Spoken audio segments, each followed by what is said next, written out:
Well, hello and welcome. Thank you for joining us today. I'm Reverend Cassandra Ray, the spiritual director of the Center for Spiritual Living White Rock.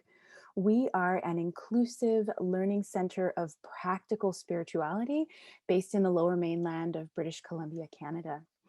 We practice and teach spiritual tools for transformation, for authentic self expression, and conscious living.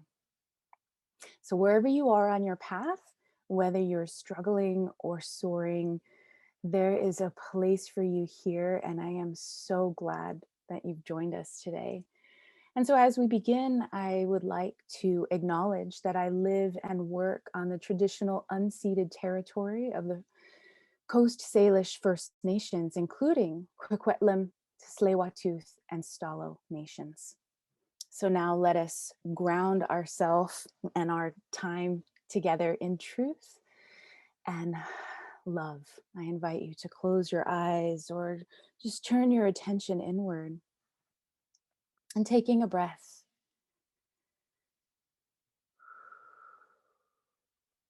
And recognizing that that is the breath of life itself, the infinite, the source of everyone and everything, moving in through and as the body. I know that this one source, that it is pure, unconditional, deep, and abiding love, that it is inherently whole and healing, that it moves through everyone and everything, expanding and expressing, and that its natural state is harmony and wholeness. And so I just recognize that this one mind, this one life, this one power, that it is mine this day, that it is moving through me. And as such, from this place of oneness, I harness this power and I speak a word on behalf of each and every one here, a word of wholeness and love. That there is this divine life living at the center of each one of us, naturally expanding and expressing into an expression of authentic purpose and connection. That this one infinite power is moving each one of us into the right and perfect path that expresses the highest vision of each one of us.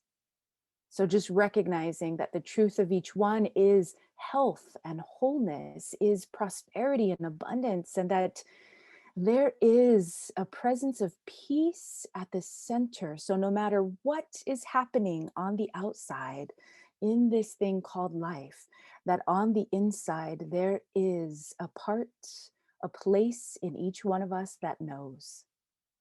So may this time together be an opening to that knowing, an experience of that love.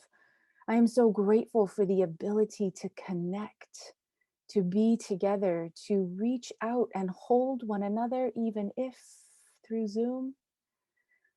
That this holding, this container, that it moves each one of us in the exact right and perfect open-hearted way that clears the mind and sets each one of us on a trajectory of magnificence.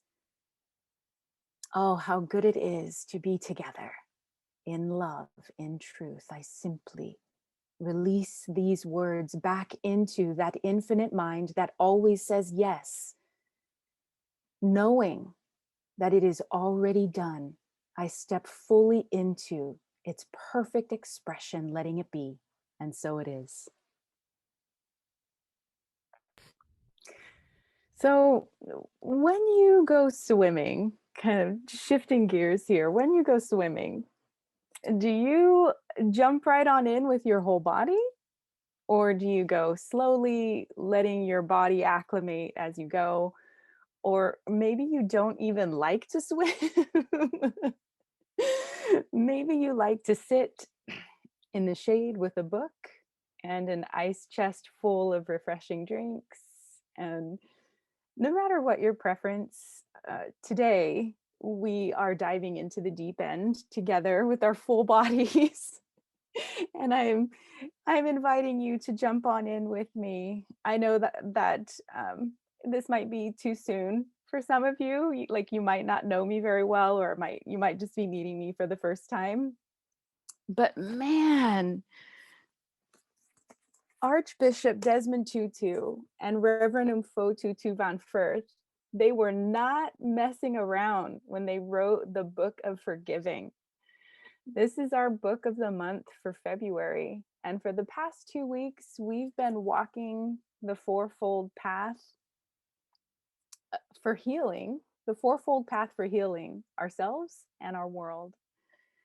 So now I invite you to take a deep breath and hold my hand as we jump right on in. And don't worry, because I will offer you life buoys along the way, okay? So here we go. I have a really interesting question to ask you right off the top. Do you want peace, or do you want the veneer of peace? Whew. Do you want to genuinely feel peaceful, or do you want to appear peaceful? Man, these are powerful questions. And guess what? The difference between genuinely peaceful versus appearing peaceful is forgiveness. And forgiveness is the third step on the fourfold path. And at this stage, you are at a crossroads and you must choose. Will I forgive? Will you forgive? And if you aren't ready to forgive, and it is okay if you're not, then you simply go back to the first 2 steps, telling the story and naming the hurt. And you can watch my last 2 talks or listen to my last 2 talks to get some help there, until you're ready for forgiveness, until you're ready to say yes to it. And I'm going to give you 4 reasons why you want to say yes to forgiveness.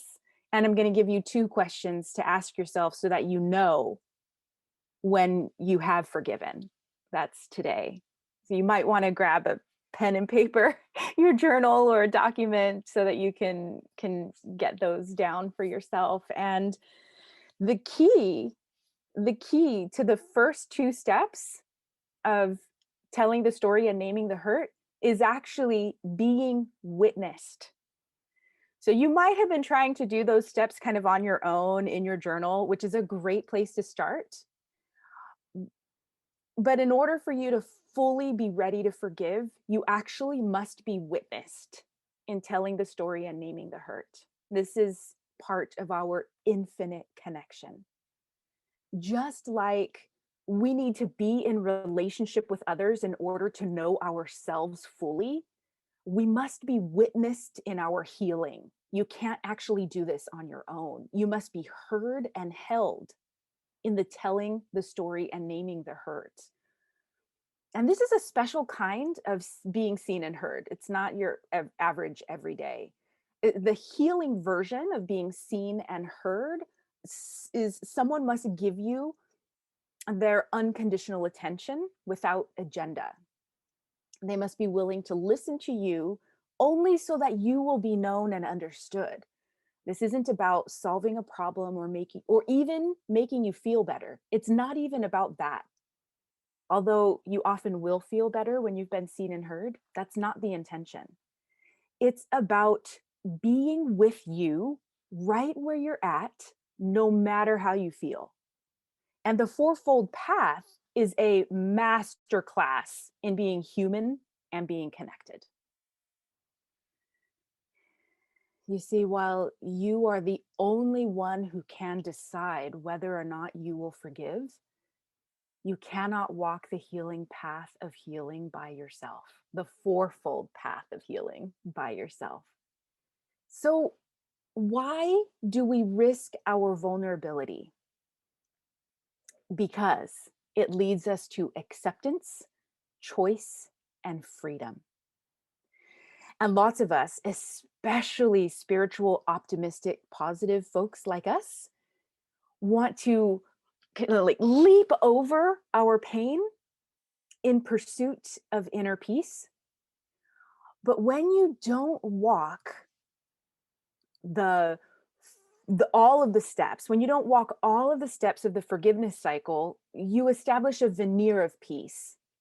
And the authors describe the veneer of peace as more of an uneasy truce rather than a genuine forgiveness. So today we're going to kind of parse out the difference.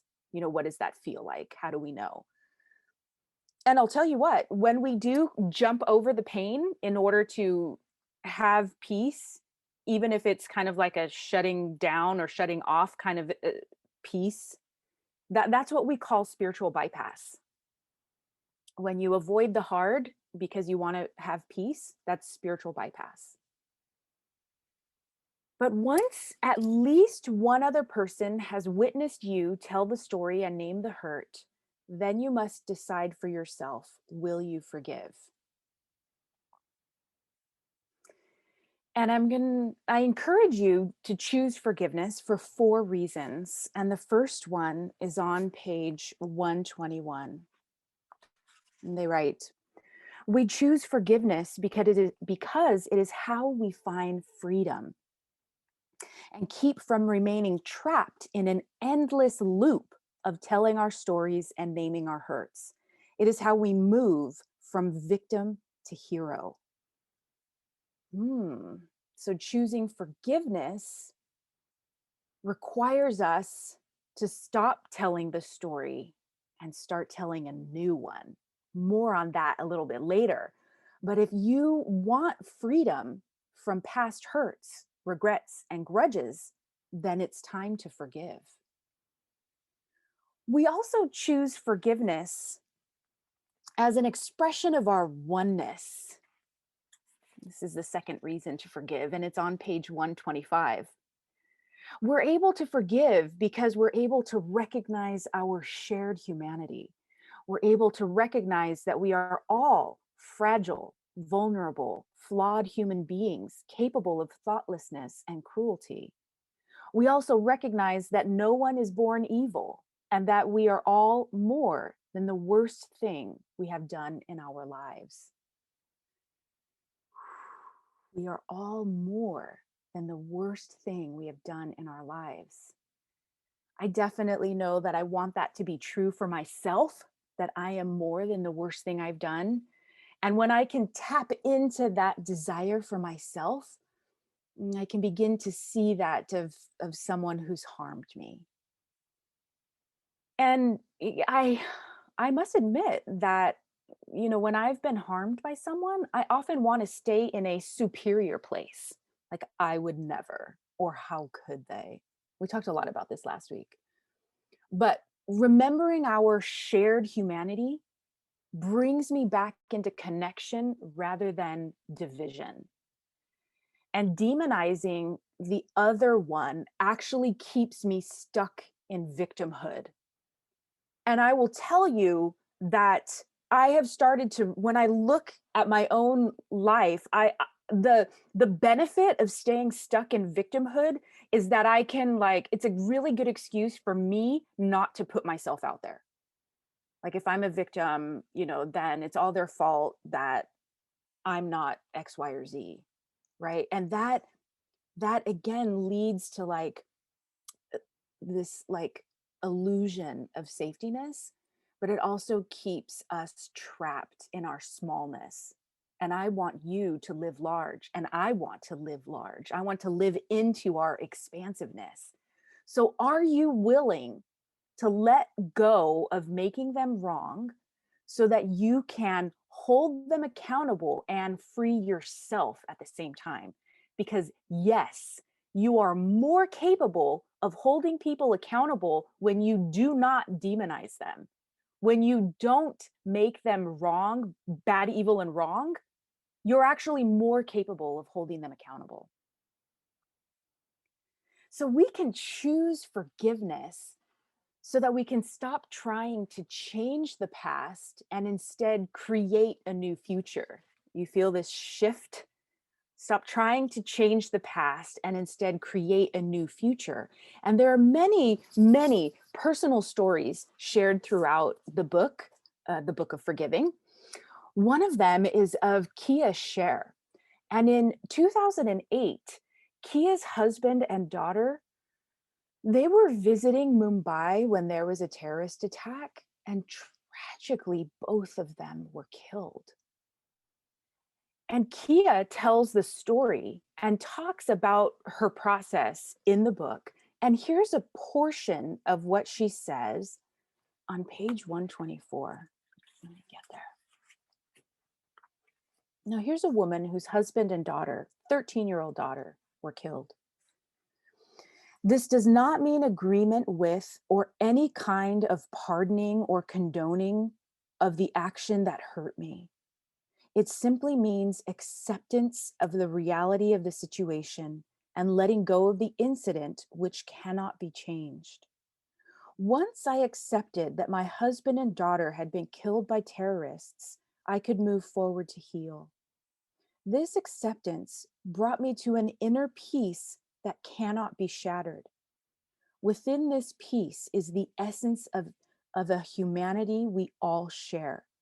It's a choice I make every day. This infinite connection of all humanity. This is the source of Kia's peace in one of the most worst things that could happen to a mom and a wife. Kia went on to co-found an organization called One Life Alliance because she needed to create something meaningful out of tragedy. One Life Alliance is an organization dedicated to raising the world's peace index. Her life is now dedicated to making sure that there are less and less terrorists harming people.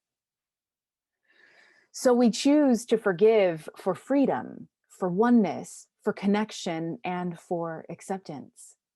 But how do we know? How do you know when you've truly forgiven? And I'm going to give you two questions you can ask yourself. On page 129, I wrote 129, but it's actually on 128. On page 128, you know you have forgiven when you wish the other person well. And if you can't wish them well, you at least no longer wish them harm. As we have said, there is freedom in forgiveness. And when you feel this new freedom, you know you have truly forgiven.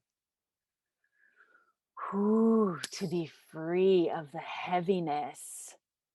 Yes. So here's the first question. Do you wish them well, or at least no longer wish them harm? Remember, it's okay to be where you're at. If you're not there yet, simply go back to being witnessed, to telling the story and naming the hurt until you feel a shift. Especially with big hurts, it might take many instances of being witnessed as layers of the experience are released. And as you're witnessed, the story evolves. New awarenesses emerge, and what you think and how you feel about it shifts and changes.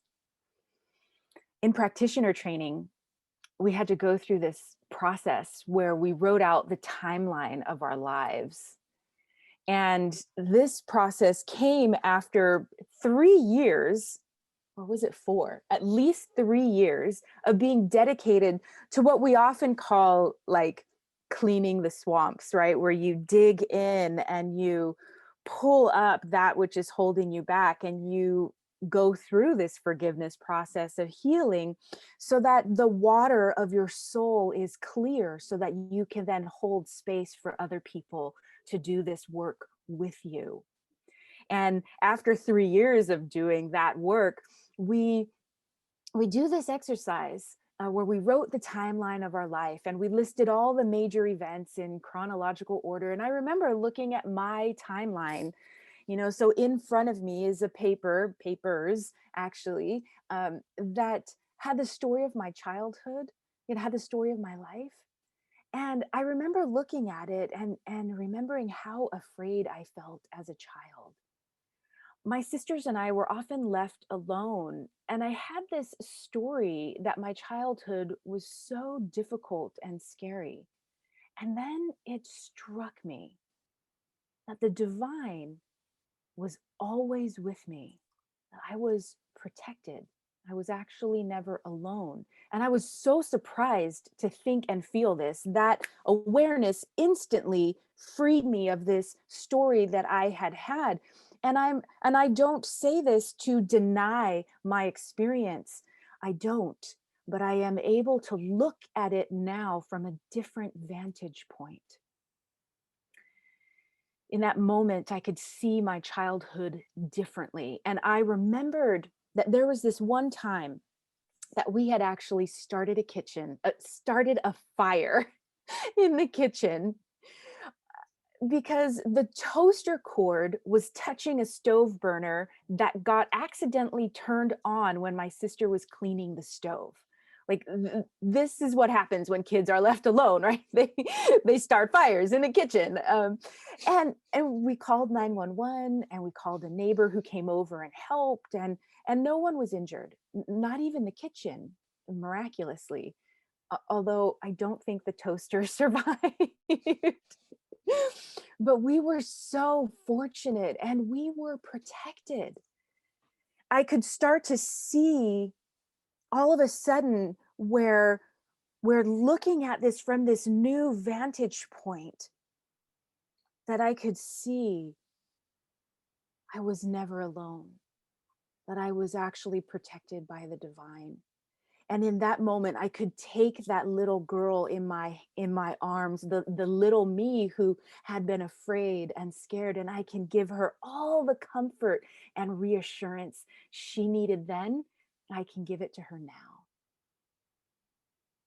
Now, the facts of this experience haven't changed. There was still a fire in the kitchen, but my story has changed. Instead of looking outward at what somebody else should have been and they should have done and it's their fault, I can now shift that into a new story of love and compassion for myself, and appreciation and gratitude for the divine that was actually always there. This is what forgiveness does. Forgiveness enables you to tell a new story. And, with enough of this forgiveness work, I can also even look at the adults in my life and make up a new story about them and what they were going through and who they are and who they were. And telling this new story, it frees me to create a new future. It frees me from my victimhood. Throughout the writing of the Book of Forgiving, they consulted leading experts on forgiveness around the world. And on page 133, they write, every one of them said how important it is to be able to tell a new story and how this ability is a sign of healing and wholeness. So here's your second question. Can you tell a new story? Reverend Umfo wrote on page 138, she wrote about her own experience. And this is how she told a new story. I've had to realize that I forgive not for the perpetrator, but for my daughters to heal, for me to heal, and for all of us to go on and live our lives without fear and hatred being the defining details. The story of Angela's murder and her murderer will always be a part of our story, a part of my daughter's childhood, but I forgive so that it is not the main plot of our life story, and so that we can go on to write new stories, better stories, happier stories. So today I ask you, who would you be if you were able to tell a new story about who you are? And this is where our spiritual awareness and practice can strengthen our resolve, open our hearts, and heal our minds. No matter what you've been through, no matter where you're at or how you feel, I invite you to take the following affirmations into your heart and mind. I'm reading from this little book, This Thing Called You by Ernest Holmes. It's on page 140. This is a book that we're wrapping up our class on this book. I'm just finishing a class on it. And I invite you to just listen to this, even if you want to close your eyes and listen to this. Imagine that you're saying this as I read it from the first person. I realize that there is a divine presence at the center of my being. I let this recognition flow through my entire consciousness. I let it reach down into the very depths of my being. I rejoice in this realization. The perfect life of God is in and through me in every part of my being. As the sun dissolves the mist, so my acceptance of life dissolves all pain and discord. The life of the Spirit is my life. All of its strength is my strength. Its power is my power. Its body, my body. I am born of the Spirit. I am in the Spirit. I am the Spirit made manifest. This is the story of your divinity. And my hope is that it inspires you to embrace your humanity, embrace your past, embrace where you've been, what you've been through, and embrace our shared humanity from this place of oneness, of freedom, of acceptance and forgiveness. We are empowered to choose forgiveness and to fully embody peace, and not just the veneer of peace, not just a fleeting moment of numbness, but as the truth of who and what we are, who you've always been, and who you are becoming more and more of every day. May this infinite presence make itself known in you, connecting you with your truth and connecting you with love and with all of the important people in your life. And so it is.